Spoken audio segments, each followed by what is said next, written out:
2024 was a breakout year for China's military.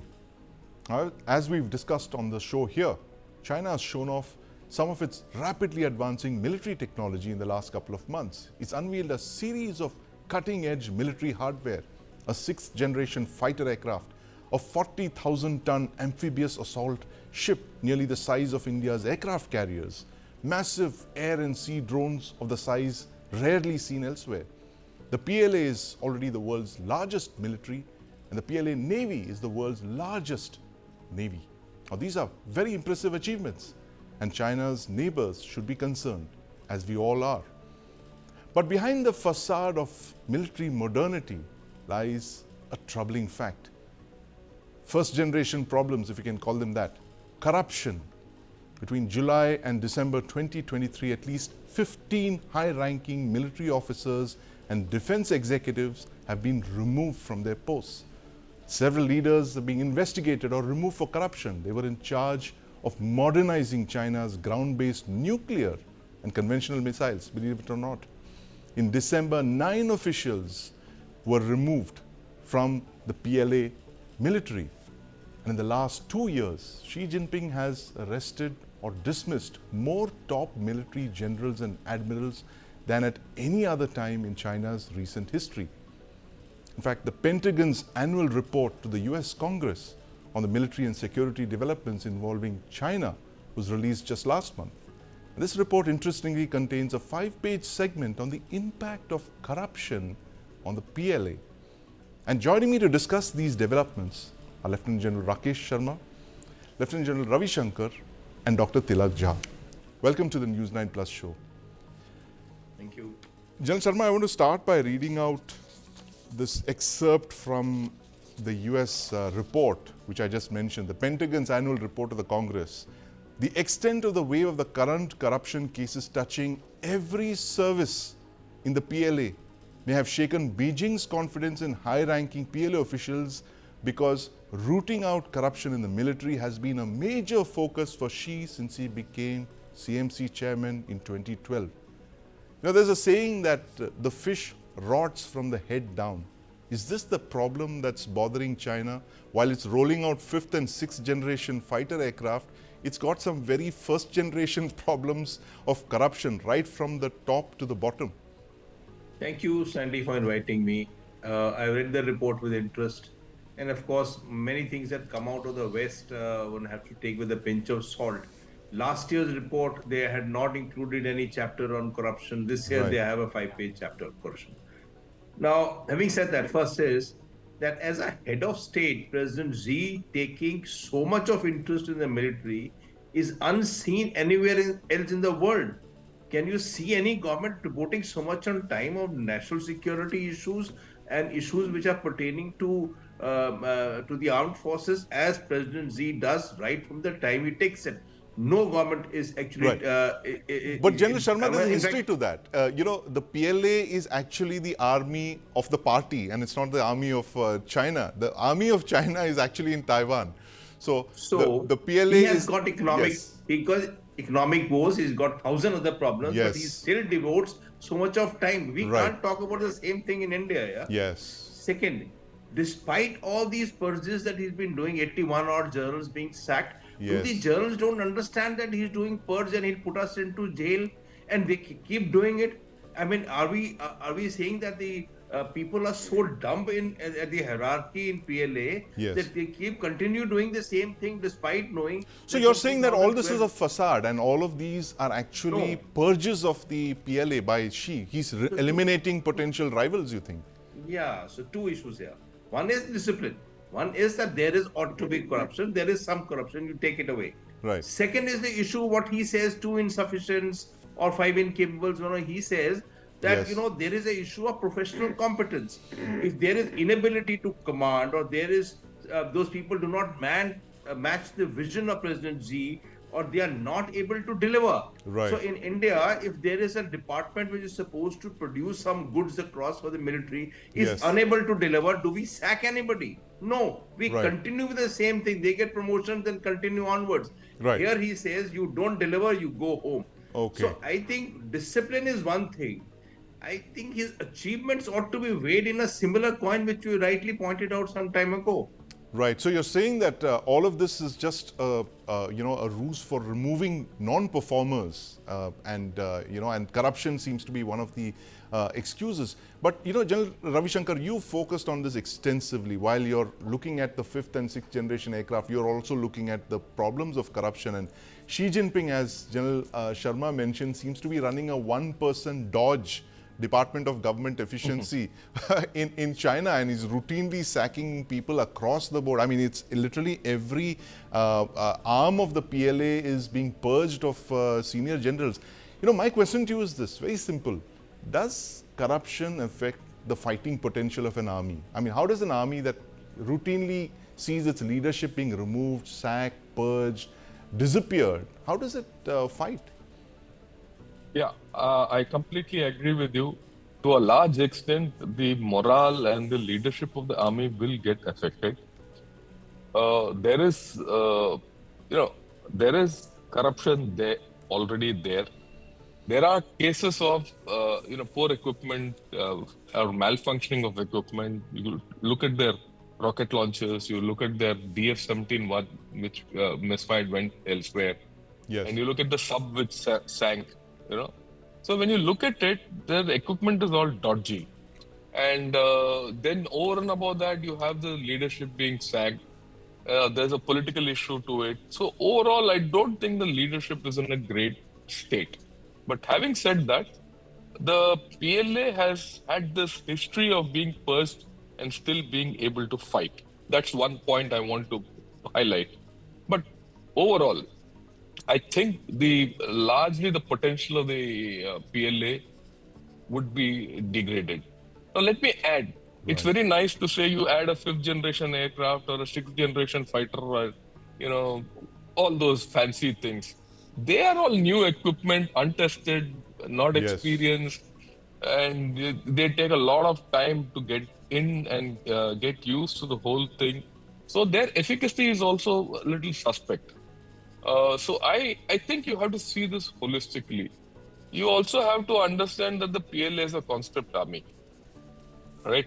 They're new soldiers on new equipment with new leaders. They see the whole story as a whole rather than just that. And plus, the PLA, as you rightly said, is the largest army with the largest navy, all that, and it is seeking new roles. It is seeking new roles away. It's got into new battlefields over the past 4 years, which it Right. never had earlier. Earlier it was just Taiwan. Then it now gone into South China Sea. It's also looking somewhere beyond, the Taiwan and to Guam in the Yes. Western Pacific, Do you and it think has it's biting extended off more than itself it here. can chew, General Yeah, Shankar? It's overstretched. It's yeah. looking at too many It, fronts at the too same many time. friends. Yes, yes, and that's what they feel. It's not what I feel.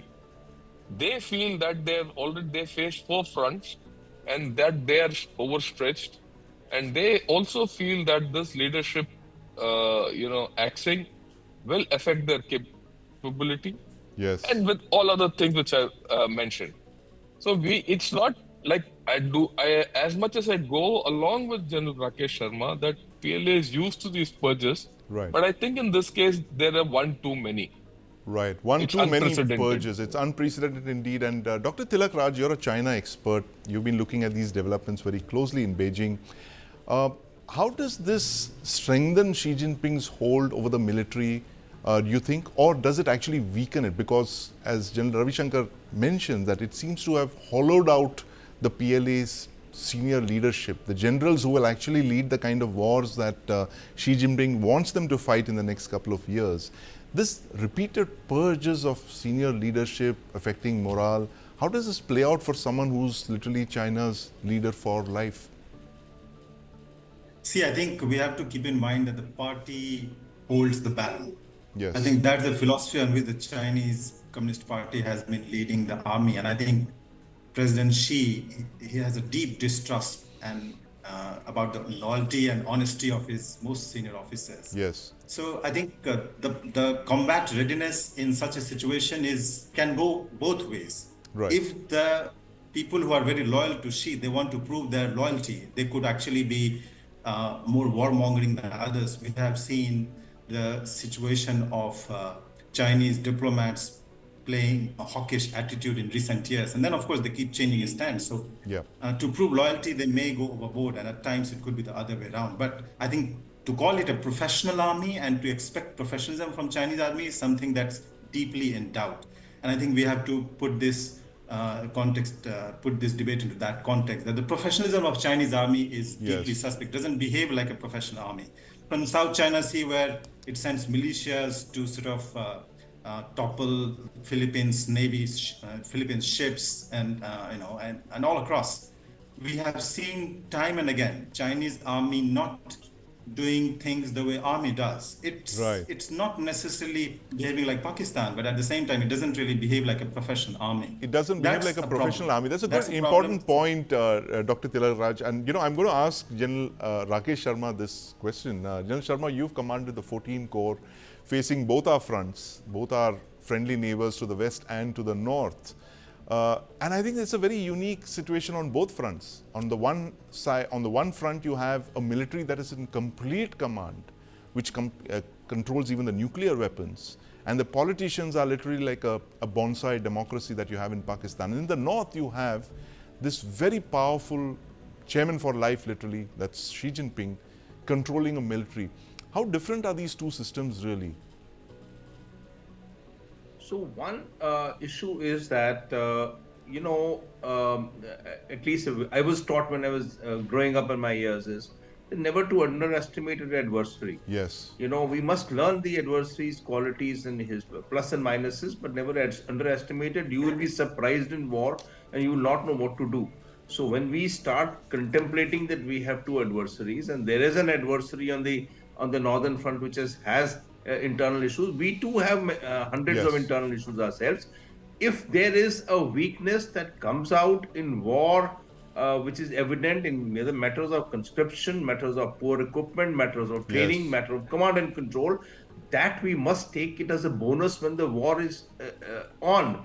At this juncture, start contemplating that they have got a weak army or weak armed forces Right. or weak equipment. I think we will put ourselves into a harm's way in overall analysis, and we will not know what to do when the war comes up if we are surprised. So that's for the Chinese. For the Pakistanis, they are a force to reckon with because they are a national security state. Yes. The army runs the country. Army is the custodian of national security. Army is the whole soul. So for them, it is a question of survival.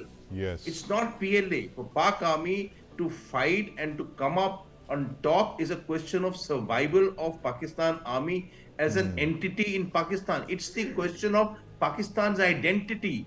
The identity, the pehchan of Pakistan is related to Pakistan army. Right. Even when the people have got aversions towards Pakistan army in some way. So, there are two different facets altogether. Right. When we fight Pakistan army, we have to fight with them that they are fighting with their backs to the wall. And if they do not perform well, the country will rise against Pakistan army, which has been a custodian for 7 decades. Yes, absolutely. Interesting, observations, General Sharma, on the differences and the similarities, in fact, on our northern and western fronts. The fact is that we have to worry about both of them because they share such a close relationship. And of course, that point that you made about never underestimating our adversaries is well made. And General Shankar, I'm going to ask you this point about what the CMC Vice Chairperson He Wei-dong told a PLA delegation last March. He said that the CMC would crack down on fake combat capabilities, he said. Was he referring to the fact that these weapons-related procurements were actually hollowing out the PLA?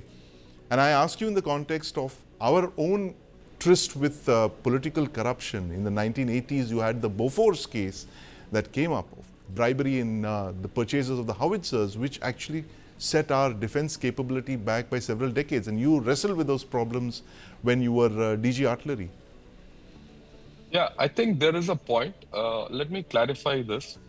Like General Sharma said, we shouldn't underestimate the enemy. There's no doubt about it in any battle. But at the same time, we shouldn't overestimate him also. And we need to also take into account his long-term capabilities, which he has demonstrated. Right. And things like this, which are happening, is not a simple thing which happened. When not only He Dong, it is also Zhang Yubxia who's given instructions about how to go about procuring and all that. They have a problem in procurement. They have a Right. problem in corruption.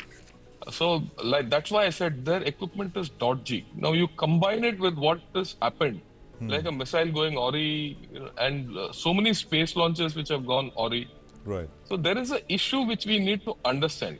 Another aspect which I'd like to bring: every second day, third day, you see a new organization coming up or breaking up. Right. For example, take the Strategic Support Force. It was, Absolutely. Yes. ushered in by Xi Jinping, and that became probably too strong for Xi Jinping to handle. And in a So he decade, he broke it had down. disbanded it and Yeah, created an he information disbanded it, force. and he's no, not three. He made three out of them: Right. Information Support Force, the Aerospace Support Force, and the Logistics Support Force. So I don't know how these armies function, but if this were to happen to our army, Yes. where 30 to 40 generals are being sacked, Right. you have a conscript system, Yes. you have new equipment untested coming and failing, and then of course your new organizations are coming in. How do you think this army can be absolutely fit and fine? And you have to assess it on a long-term basis. Of course, what you do on the battlefield is what you construe and do everything. That's fine. I think then there's this issue of lack of experience. Right. After 79, they have not fought a war, and all this equipment which has come in has not seen operational capability. And a lot of these capabilities which are coming in, if you read the PLA writings, they are, pushing back. For example, Xi Jinping had a great thrust on AI and intelligentization. That's the word. Past informatization. So he was looking at intelligentization. On 31st December, PLA comes out with an article which says, look, it's all fine for AI, but AI doesn't meet human capabilities. The Right. final decision making has to be with the human in the loop. So there is some kind of a pushback also happening. So there are a lot of rumors of the PLA not being under control of Xi Jinping Right. at this point of time. So I don't think we should ignore all those, because when you assess armies, it's not only for every day. Only you start assessing them only for the battle. You start assessing them from long back so that you get an overall picture, a balanced picture. Right. And then you say, okay, this is what I'll do or not do. But that's a different issue altogether. That is indeed. But, this relationship between the party and, of course, the chairman, that is Xi Jinping here, and the PLA is a very interesting one. And Xi Jinping is possibly the only chairman of China who's repeatedly appeared in military uniform. No leader since Mao Zedong has appeared in military uniform as often as Xi Jinping has. And Dr. Tilak Jha, this relationship between Xi Jinping and the military, does he really fear a powerful general coming up, a rival to his own tenure? Given the fact that the PLA today is far stronger than it has ever been in nearly a century of its existence, that it is actually today the largest navy, you're looking at the largest army, of course.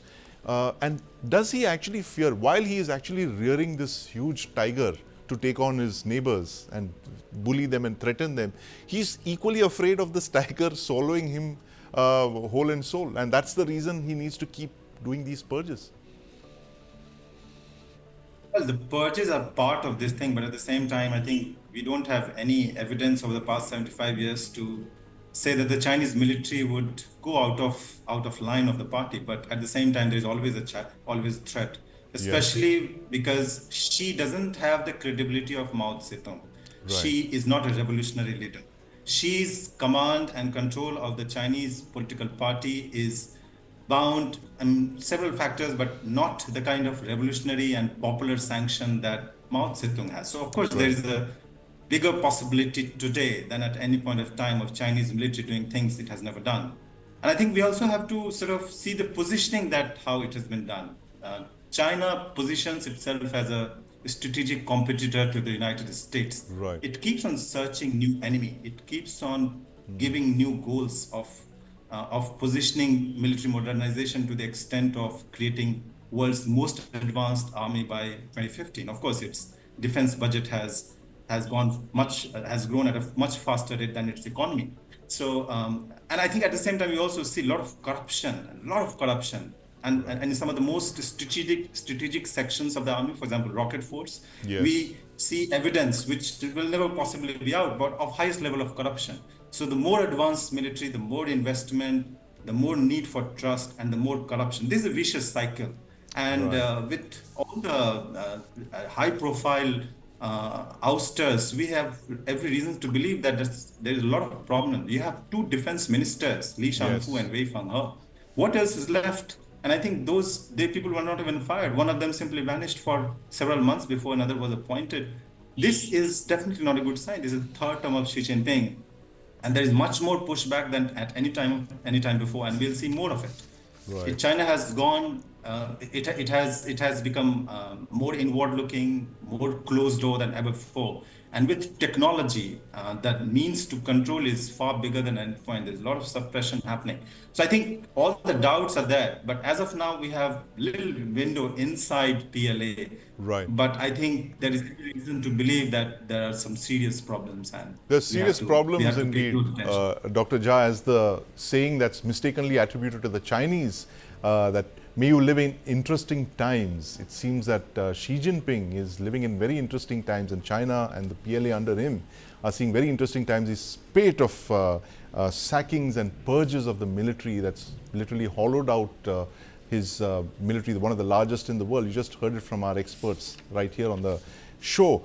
And this is something that Xi Jinping's neighbors would be very relieved about, gentlemen. The fact that you have a very powerful military that's looking inwards and trying to solve its own problems rather than looking outwards and threatening its neighbors and muscling them down on border issues and all of that. So this is a story that I think all of Xi Jinping's neighbors would be very interested in knowing about. But thank you very much for joining us today on this show when we're talking about Xi Jinping's mounting problems with corruption.